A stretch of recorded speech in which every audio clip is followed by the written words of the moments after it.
Presiden Indonesia itu ya, mohon maaf nih, sejak zaman sebelum ini juga, kalau lagi berfoto bersama dengan pimpinan-pimpinan negara lain, dia jalan ke sebelah kanan, dia ditepuk-tepuk, disenyum-senyumin. Dia jalan ke sebelah kiri, ditepuk-tepuk juga, disenyum-senyumin. Kenapa? Tidak mengancam negara lain, tidak punya teknologi, tidak punya produk. Indonesia ini apa?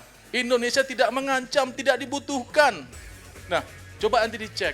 Saya baru dapat informasi ini tentang angka ini, ya tentang angka, cuma angkanya mengerikan, jadi saya nggak berani sebut juga. Tapi kira-kira angka ini berapa sih sebetulnya kontribusi produk Indonesia di pasar global? Angkanya luar biasa kecilnya, dan itu menggambarkan bahwa kalau kita nggak ada tiba-tiba dalam satu malam, nggak ada yang kecarian di mana Indonesia.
Bismillah, terima kasih Bung Yusuf yang sudah mengundang saya, Bang Tamsil, terima kasih.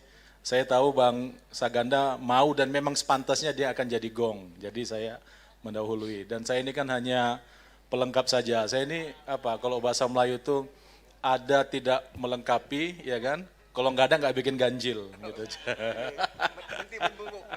Ya, senior saya Bang Andi, nih Bang Ramadan Pohan, senior saya beneran ini kok Bang Ramadan Pohan ini. Kalau Bang Anton, saya mohon maaf baru tadi saya ketemu pas duduk di situ ya. Bang Anton ini tapi saya tahu kisahnya. Kalau Bang Saganda ini juga senior saya beneran. Kalau Edi senior saya beneran juga nih. Kita sama-sama nyantri di BIX. Nah, BIX itu Pusat Pemikiran Ekonomi Kerakyatan. Jadi nanti kalau Mas Anies jadi presiden, insya Allah, nah pilihlah engine yang memang bekerja untuk kesejahteraan rakyat, bukan engine yang pernah jadi bagian dari persoalan yang menciptakan kesenjangan juga di antara rakyat. Nah itu aja pesan saya nanti. Bapak Ibu sekalian, temanya adalah tentang rekonstruksi Indonesia. Bagaimana kita merekonstruksi Indonesia. Ini betul, tadi itu pertanyaan benar. Rekonstruksi semua sepakat. Kalau yang dibayangkan sebagai rekonstruksi itu adalah antitesa dari situasi hari ini. Ya kan? Nah tapi tadi pertanyaan berikutnya adalah, kalau dia antitesa, antitesanya ke arah mana gitu. Nah ini sayang banget Bang Benny sudah pulang nih. Yang paling pas itu Demokrat, mohon maaf nih. Perubahan, ya kan, tapi tidak sekedar perubahan. Karena meroket kan juga perubahan. Dan menekor juga perubahan. Nah ini maunya perubahan dan perbaikan, kan gitu kira-kira. Walaupun ya Demokrat pernah juga jadi partai penguasa dan menjadi pihak yang paling bertanggung jawab untuk menghadirkan orang yang namanya Sri Mulyani, yang hari ini masih kita bicarakan. Orang-orang seperti Edi, saya, dan senior-senior yang lain, membicarakan manusia itu sudah selama, 2004 kita sudah bicarakan. Sakit yang diderita oleh negara ini dari pikiran-pikirannya. Yang kalau kita nggak punya uang, jalan pikiran cuma dua. Tambah utang, naikin pajak. Dari dulu, Pak SBY Presiden kita ingatkan terus. Kita ingatkan Bang. Nah, dipakai lagi zaman Jokowi. Maka saya bilang kemarin di grup terbatas, kalau nanti Mas Anies jadi presiden, insya Allah dengan Mas AHY jadi sebagai wakilnya, ini engine dipakai juga ya sama aja persoalan. Kita oposisi lagi. Bapak Ibu sekalian, saya tidak punya gagasan tentang bagaimana negara ini harus direkonstruksi. Enggak ada. Yang saya mau tadi itu, kita berubah dan perubahan itu ke arah perbaikan. Bukan perubahan yang kita tidak bisa kawal. Dan nanti yang menjadi korbannya adalah kita lagi. Itulah reformasi yang kemarin terjadi. Kita pikir Soeharto penyakit utama. Kita tumbangkan Soeharto, atau kita merasa menumbangkan Soeharto. Tapi kita tidak mengawal. Kita biarkan konstitusi baru. Saya kalau ngomong nih, karena saya dekat dengan Ibu Rahma almarhumah, dan saya wakil rektor UBK, sejak tahun 2001 saya sudah di Yayasan Pendidikan Soekarno. Agenda kami ya memang kembali ke naskah asli Undang-Undang 45. Tapi hari ini jangan jadi tagline, karena sudah dicemari oleh itikat-itikat orang lain yang saya nggak perlulah untuk menyebutkan, ditunggangin. Ya. Tapi memang itu persoalan. Pasal 33, kita sering bicara dulu nih Bang, pasal 33 itu sudah diubah, ditambahkan satu ayat keempat, yang mengintrodusir neoliberalisme, yang dibungkus dengan kata-kata demokrasi ekonomi. Demokrasi ekonomi itu artinya apa? Kita semua di negara ini punya hak yang sama untuk bertarung memperebutkan sumber-sumber ekonomi. Kita yang UKM, yang kaki lima, yang rumah tangga, ya, yang multinational corporation, yang BUMN, haknya sama. Disuruh tarung pasar bebas, udah pasti bukan kita-kita yang kecil yang dapat kesempatan. Nah itu demokrasi ekonomi, cuma karena ada kata demokrasi, dikira bagus. Seperti demokrasi politik, di mana setiap orang punya hak dan kewajiban yang sama di lapangan politik. Nah yang kedua, ada kata-kata efisiensi di situ. Saya dapat cerita tadi dari Profesor Sri Edi Swasono, insya Allah masih ada orangnya, nanti cek. Harusnya itu hanya efisiensi. Tapi kemudian ditambahkan kata berkeadilan di belakang efisiensi, sehingga efisiensi berkeadilan itu usulan beliau. 5 menit sebelum ketok palu, Ketua PAH 1 itu, kalau saya tidak salah Yakob Tobing. Itulah upaya minimal saya katanya, untuk memperkecil dampak dari efisiensi ini. Karena efisiensi itu membuat memang tidak boleh ada yang rugi. Semuanya pakai hukum ekonomi, makanya negara sekarang cenderung berdagang dengan rakyat. Karena pasal 33 itu, tapi itu nanti aja, rebut kekuasaan, pengaruhi parlemen, rapikan yang perlu dirapikan. Nah Bapak Ibu sekalian, dimanapun juga, negara-negara besar itu ditentukan oleh rakyatnya. Kita mau perubahan, mau rekonstruksi, dikawal yang benar. Jangan larut dengan euforia fenomena Jawa, Sumatera, Kalimantan, Sulawesi, jangan. Gimana pun juga memang konsentrasi ada di 3 provinsi besar di Pulau Jawa.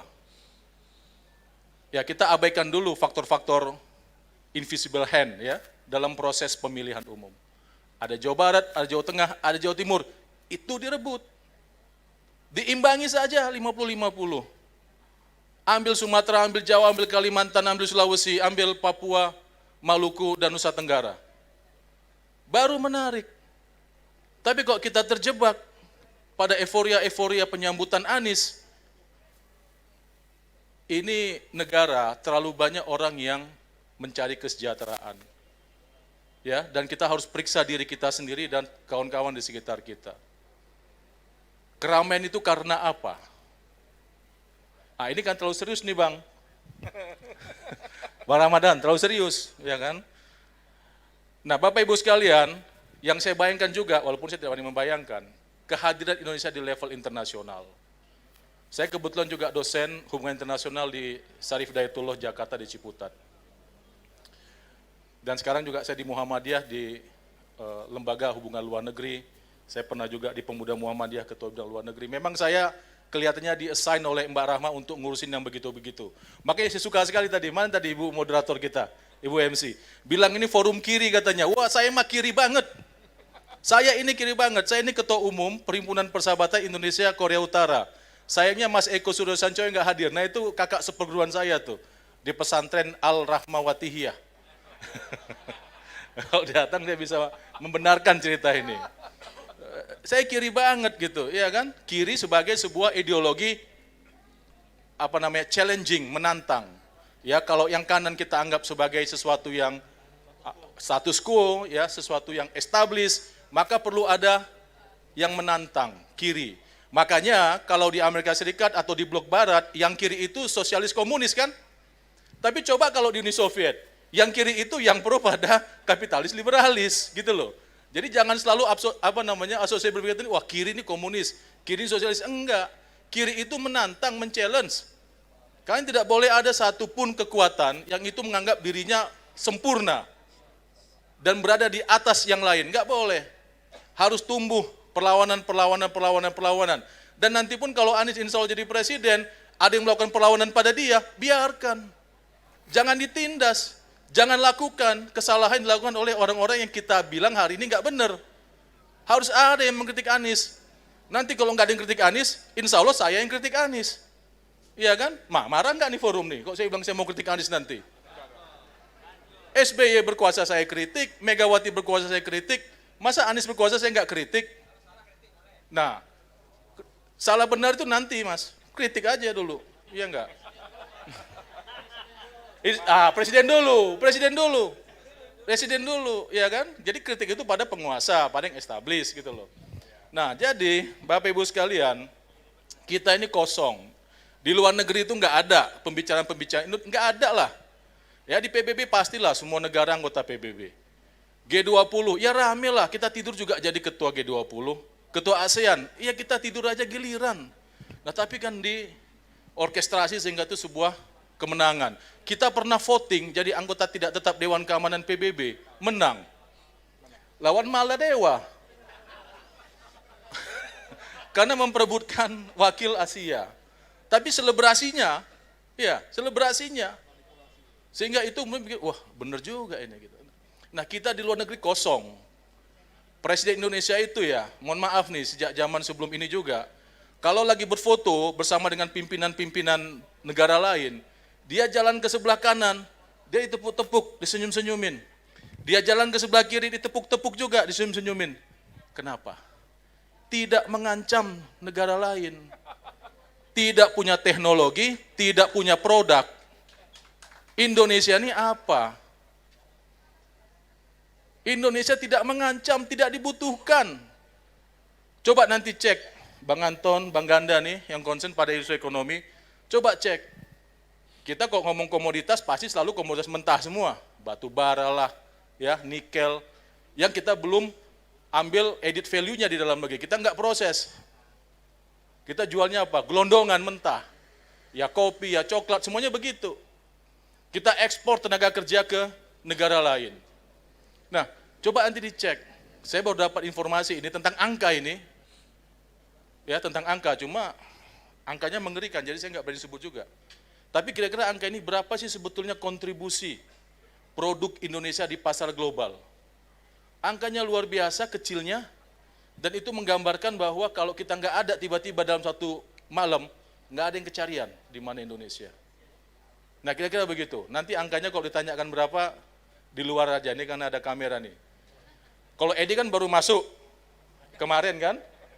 Lah kalau saya ini zaman yang lampau itu ya, kalau diketik-ketikin BAP itu sering saya, wartawan paling banyak masalah itu ya saya ini. Cuma saya alhamdulillah nggak pernah dinyatakan bersalah dan kalah dalam pengadilan. Nah itu kau mesti belajar sama aku. Bagaimana caranya berkasus tapi menang. Baik Bapak Ibu sekalian, kira-kira itu saya berharap niat baik, Mas Yusuf, Bang Tamsil, Lindrung, kemudian Bang Ganda, Bang Andi, Bang Bang Anton, Bang Ramadan Pohan, juga tadi Bang Beni Kaharman, dijawab oleh Allah, dan jawabannya itu adalah membukakan pikiran kita semua. Bukan cuma kita yang ada di ruangan ini dan yang sekarang berada bersama Anies, tapi kita semua. Bahwa kita ingin perubahan ke arah perbaikan. Ini bagus, pemilunya baru nanti bulan September, kita akan lihat calon-calonnya, tapi kalau dipanaskan dari sekarang, ini bagus. Ini memberi kesempatan kepada kita semua untuk menguji calon kita dan calon-calon yang lain. Ingat kawan-kawan, demokrasi ini tidak membutuhkan satrio piningit, nggak ada. Demokrasi ini butuh orang yang jelas track recordnya. Demokrasi ini butuh orang yang jelas sejarahnya. Demokrasi ini butuh orang yang jelas sumbangsihnya. Satrio piningit masuk kotak dulu, nggak ada. Demikian, terima kasih. Assalamualaikum warahmatullahi wabarakatuh. Waalaikumsalam warahmatullahi wabarakatuh.